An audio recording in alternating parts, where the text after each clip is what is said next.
mais um vídeo aqui pro nosso canal. Hoje, gente, eu vou gravar um vídeo falando aqui, gente, da questão que eu falei lá na live.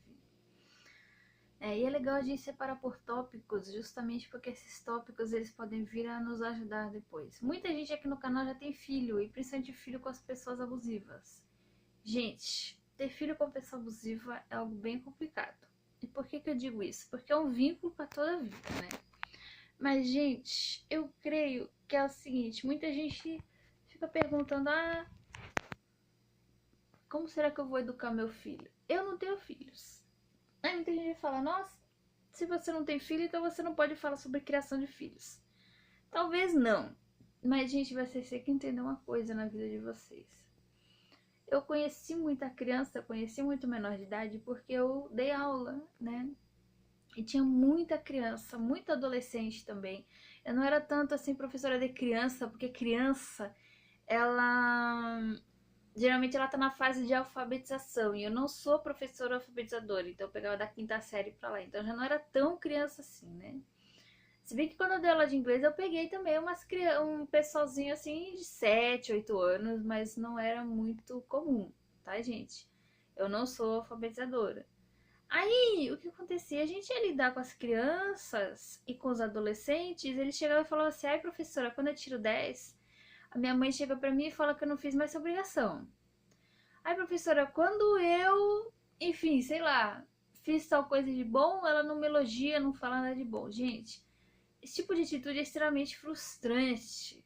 Elogiar, principalmente quando o outro pai ou a outra mãe, enfim, da criança, né? O outro genitor ou genitora da criança é abusivo, gente. Elogiar é fundamental.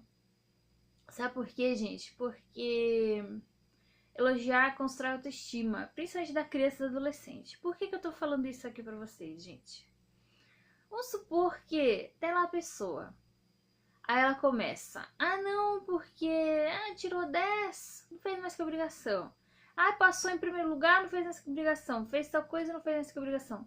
A pessoa ela vai parar de ter um bom desempenho, sabe por quê? Porque ela pensa assim, se eu tenho um bom desempenho não tem diferença, se eu tenho um mau desempenho também não tem diferença, então eu não vou mais ter um bom desempenho, entendeu? Eu vou largar pra lá, já que dá na mesma, então eu vou largar pra lá.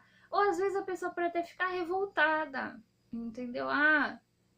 Eu não sou valorizada nos meus esforços, então nada do que eu faço presta. Então a pessoa, muitas vezes, ela vai até se dirigir para atividades que não são tão lícitas assim, justamente porque ela acha que para o mundo lícito eu não sirvo, já que tudo que eu faço não presta.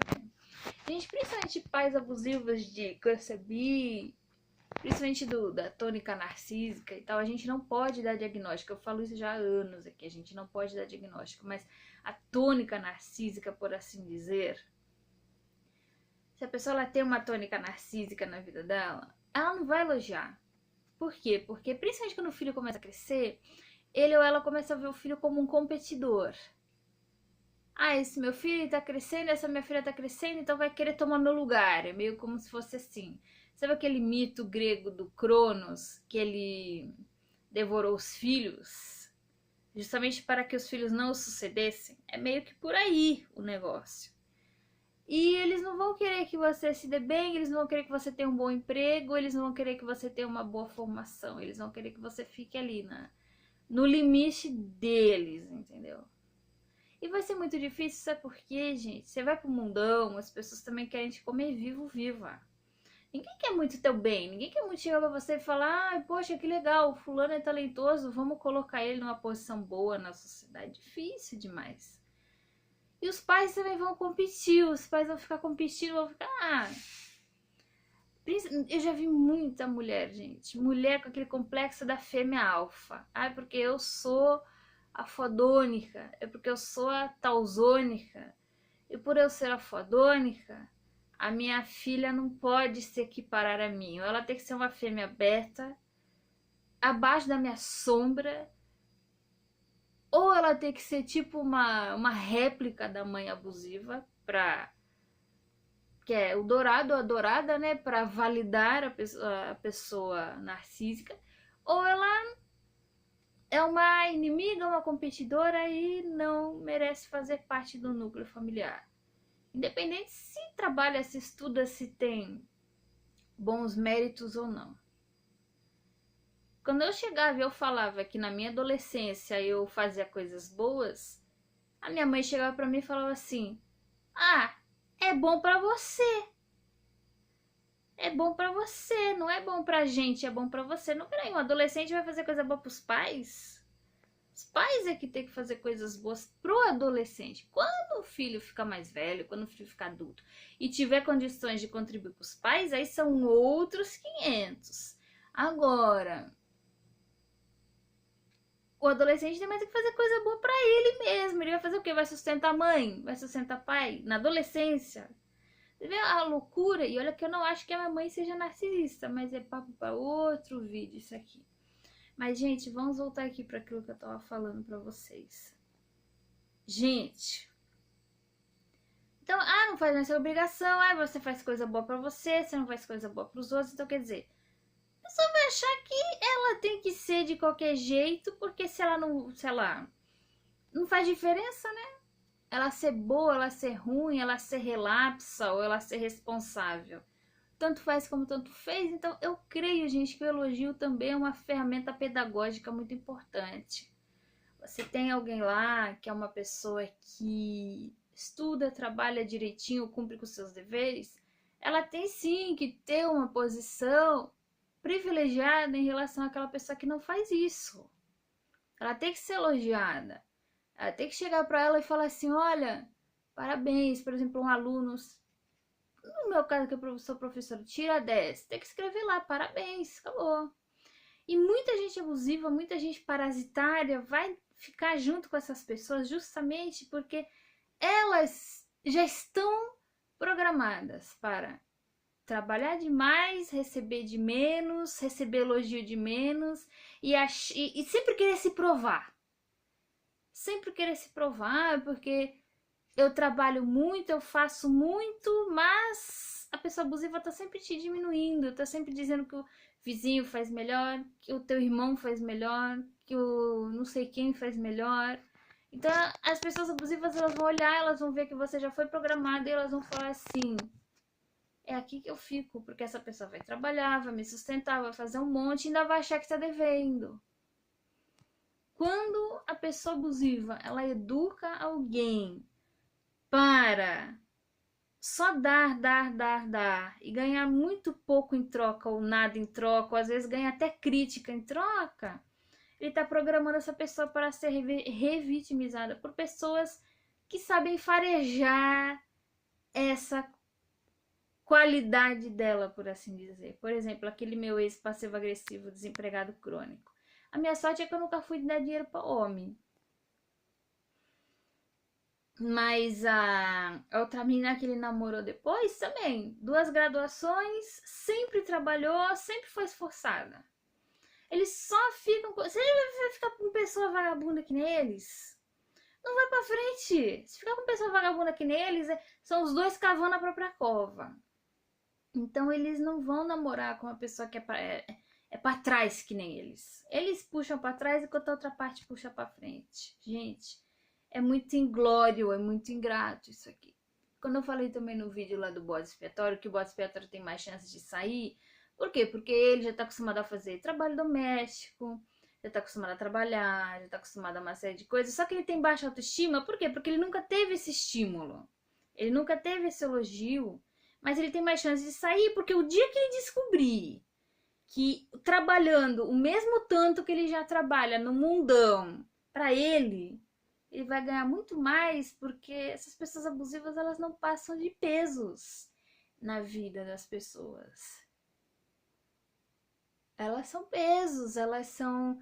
elas te atrasam pra caramba, você tem que levar você e elas são viciadas em uma série de comportamentos horríveis que vão te atrasar. Por isso que é codependente, você depende junto. Codependência era um termo usado muito para esposas e parentes, e às vezes amigos de alcoólatras e adictos de drogas, chamados narcóticos, né? No entanto, quando você é codependente de alguém que sofre de um transtorno, qual é o vício da pessoa transtornada? Pelo menos do narcisista, qual é? É o ego. Você se torna refém do ego da pessoa, porque tudo que ela fizer vai ser pro ego dela, não vai ser nada pra você não, gente. Ô, que isso? Tu não vai ganhar um obrigado. Você quer ver se uma pessoa é de fato abusiva? Ela não tem um pingo de gratidão. Ela acha que o mundo deve tudo pra ele ou pra ela como se fosse uma prateleira. Deve tudo pra ele ou pra ela numa bandeja de prata. Quem é grato, quem tem um certo receio de incomodar, aí é diferente. Se bem que eles podem fingir esse receio também, né? Eles podem fingir esse receio. Mas os que são mais explícitos, eles nem fingem. Eles chegam lá e falam, ó, você tem que fazer por mim, você tem que existir por mim, porque se você não existir por mim... não, você tem que existir por mim. Por quê? Porque o mundo me deve XYZW. Isso é horrível. Então, não vai haver gratidão, não vai haver sempre não faz mais que obrigação. Foi como eu falei também na live, uma senhora lá que levou uma faixa para a formatura da filha. Não fez mais que obrigação quando ela se formou, quer dizer. E aí, gente? Quantas pessoas se formam no Brasil, que é um país assim onde a minoria ainda tem acesso? É que a gente aqui em polo de cidade grande, a nossa mentalidade é outra. Vai pro interiorzão, gente. Vai para lugares onde não tem às vezes nem saneamento para vocês verem o pouco acesso que tem a essas coisas. Aí os pais vão chegar lá e vão falar que não fez mais que obrigação. Então não, gente. Tem que elogiar o filho, tem que dar parabéns, tem que falar que ele fez coisas boas. Aí tem gente que fala assim, ah, mas vai acostumar mal. Quando a pessoa fez coisa boa, não acostuma mal não. Sabe quando acostuma? Quando eu falo a pessoa que ela tá fazendo... quando ela faz uma coisa ruim e você passa a mão na cabeça. Aí você acostuma mal. Uma vez eu conheci também uma senhora que ela tinha um filho, que ela deixava o filho fazer o que ele quisesse. Ela falava, se ele quiser ficar pelado no meio da rua, ele fica. Cresceu, virou traficante, não tinha necessidade, porque eles não eram ricos, mas também não era pobre de marredeci. Quase matou um na rua lá. Isso estraga. Ah, se meu filho quiser ficar pelado na rua, ele fica. Pode não, minha filha. Seu filho vai ficar pelado na rua? Ninguém tem obrigação de ver. Quer ficar pelado, fica na sua casa. Entendeu? Então, quando eu fizer coisa errada, tem que corrigir. Quando eu fizer coisa boa, tem que elogiar. Quando eu fizer coisa boa e elogiar, a pessoa vai criar autoestima, porque ela vai falar, poxa, isso que eu tô fazendo tem um propósito. Não é à toa, não é inútil, não é algo que não resulta em nada. O narcisista também, ele não é muito esperto nesse aspecto, né? Por que eu digo que ele não é muito esperto? Porque, gente, se ele fosse esperto de verdade, ele ia perceber que quando a gente dá estímulo pro outro, ele se esforça ainda mais. Eu fico pensando, caramba, o passivo-agressivo, se ele fizesse um pouquinho mais, como eu era bobinha na época ainda, nossa, eu ia ter feito tão mais pela relação. Eu parei de fazer porque ele achou que estava certo de fazer o que ele fez comigo. Ele achou que estava certo fazer o que ele fez comigo. Então eu parei também. Chega uma hora que desgasta tanto que separa também. Eles acabam destruindo os suprimentos deles. Se bem que com o tempo eles arrumam outros. Mas principalmente na velhice eles acabam bem sozinhos, porque o povo não acredita mais tanto naquele monte de marmota que eles contam. Mas, gente, o que eu quero dizer aqui pra vocês é o seguinte. É construção. Você chegar, elogiar alguém e falar, olha, você tá bem, parabéns, continue assim. Olha, eu tô muito feliz de você ter esse comportamento bom, porque se você não tivesse, né, ia ser muito pior e tal. A pessoa vai se sentir incentivada e estimulada a continuar fazendo coisas boas. Isso não é só de pai para filho, de mãe para filho. Casal também. Tem muito casal que vive em cabo de guerra de ego. Vamos ver quem cede menos, vamos ver quem liga menos, vamos ver quem diz menos eu te amo, vamos ver quem elogia menos. Tem casal que entra num cabo de guerra de ego assim que começa a relação. E é um inferno. Porque, gente, tudo bem. Você não vai deixar a pessoa pisar em você. Mas aí você já entrar todo armado e já, não vou ser eu quem vai fazer as principais coisas, porque eu não vou sair perdendo, eu vou sair por cima. Aí fica fazendo vingancinha, aí fica fazendo, enfim, tenta fazer coisas ali. Aí as vingancinhas também vão magoar o outro, porque o outro às vezes nem sabe que fez uma coisa errada, ou acha que não fez nada de errado, e tá se sentindo atacado gratuitamente, aí vai revidar também. Aí vira um inferno, gente. E tem gente que é viciada nas vingancinhas, né? O que é vingancinha? Vou ligar menos, vou elogiar menos, vou dar menos presente. Enfim, eu acho que a gente tem que ter um equilíbrio, tá, gente? E principalmente quando começar com esses engriguilhos de briguinha de ego, sentar e conversar. Fulano, não tô gostando dessa tua postura aqui. Acabou. Não tem que ficar de vingancinha, porque fica de vingancinha, tem um ruído enorme na comunicação. Que comunicação é essa que vocês têm? Vocês não têm comunicação. Vai ficar um soltando farpa pro outro.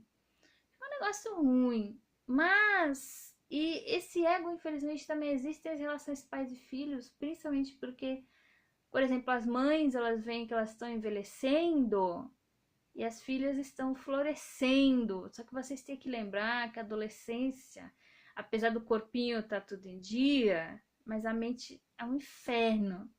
E lembre-se que o poder estrutural que você tem é muito maior que o da tua filha.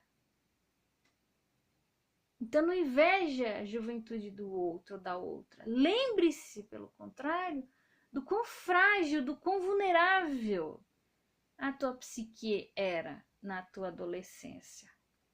Não é à toa, gente, que se diz que o adolescente, a criança é vulnerável, é extremamente vulnerável. E eu vou além da infância. Na idade adulta jovem ainda se é mais vulnerável do que mais tarde. Mais tarde, aí vem ruguinha, vem cabelo branco, vem. Mas você tem mais traquejo para lidar com a vida. Tu não tem que ficar competindo com a tua filha. A tua filha, ela tá frágil. A tua filha tá criando corpo, tá chamando a atenção dos rapazes, e você tá começando a entrar na menopausa, tá? Deve ser ruim, eu não passei por isso. Deve ser ruim, mexe com os hormônios. Mas, gente, ela precisa da tua ajuda. Porque ela não sabe lidar com o mundo ainda é uma coisa nova para ela. E você vai competir covardemente com uma adolescente. Por que é covarde? Porque o teu poder estrutural é totalmente diferente. A tua experiência de vida te dá muito mais traquejo para lidar com a sociedade. Isso a gente só percebe quando a gente pega um pouco mais de idade, tá, gente? Mas eu fico impressionada como tem mulher mais velha que fica com inveja de adolescente e esquece como era difícil ser uma. Mas voltando aqui pro tema do vídeo, tá, gente? Elogie. Não veja seu filho como competidor ou como, se eu elogiar eu vou estragar. Não, você não vai estragar. Você vai incentivar essa pessoa a continuar fazendo coisas boas. Estragar é quando você passa a mão na cabeça quando faz coisa errada. Tem de haver os dois. Tem de haver correção. Tem vezes sim que tem que ter disciplina. Tem que ter correção. Quando faz coisa errada tem que falar, isso aqui não tá certo, sabe por quê? Porque eu tô afim de mandar? Não.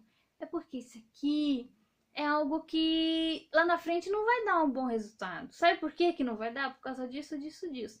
Se mesmo assim o filho ou a filha não quiser ouvir, paciência. Mas você fez a sua parte.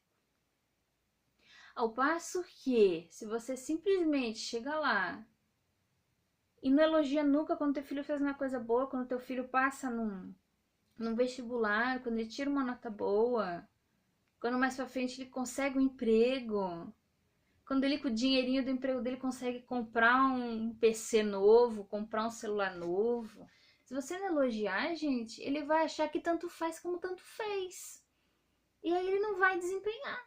Ele não vai desempenhar.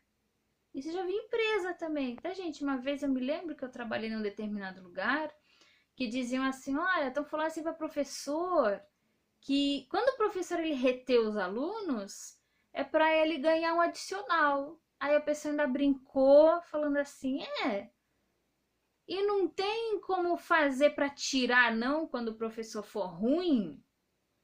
Não tem como fazer para tirar, então a pessoa só pensa em tirar. A pessoa nunca pensa em dar, só pensa no negativo. Entendeu? E acha que dar qualquer coisa de bom para os outros não vale nada.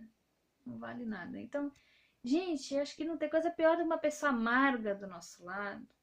Uma pessoa amarga que, no entanto, não nos valoriza em nada. Porque você pensa, não, peraí, quanto mais eu faço, nada é suficiente. Isso gera vergonha, isso gera culpa. E além da assim chamada baixa autoestima, porque eu penso assim, muito fácil usar esse termo baixa autoestima. Tem gente que acha assim, olha, tem gente que tem noção de que não merece aquilo, mas já vivenciou tanto isso na sua vida que pensa assim, gente, então é um mundo que não presta. Aí às vezes a pessoa vai lá até pensa em fazer uma bobagem, entendeu? Porque ela acha que não tem lugar para ela no mundo. Nossa, Sara, tem muito, entendeu? Então eu acho, gente, que tudo tem que ser equilibrado. Tem que falar quando a pessoa faz coisa errada? Tem que corrigir quando faz coisa errada? Tem. Mas quando ela faz coisa boa, você também não pode falar uma palavra legal pra ela? Não vai mal acostumar, gente. Mal acostumar é quando você passa pano pra coisa errada. Quando você elogia coisas certas, você estimula a pessoa a continuar agindo certo. E mimar é outra coisa, gente. Mimar é quando se dá facilidades que a pessoa não merece. É quando não se estimula a pessoa a trocar um esforço por um benefício. Ou quando se passa, de fato, se passa a mão na cabeça quando a pessoa faz besteira. Isso pra mim é mimar. O resto não é mimar, o resto é estimular bons comportamentos. Mais pra frente a gente pode talvez vir a gravar mais vídeos falando sobre a diferença entre mimar e estimular a autoestima. Gente, tudo de bom pra vocês e até o próximo vídeo.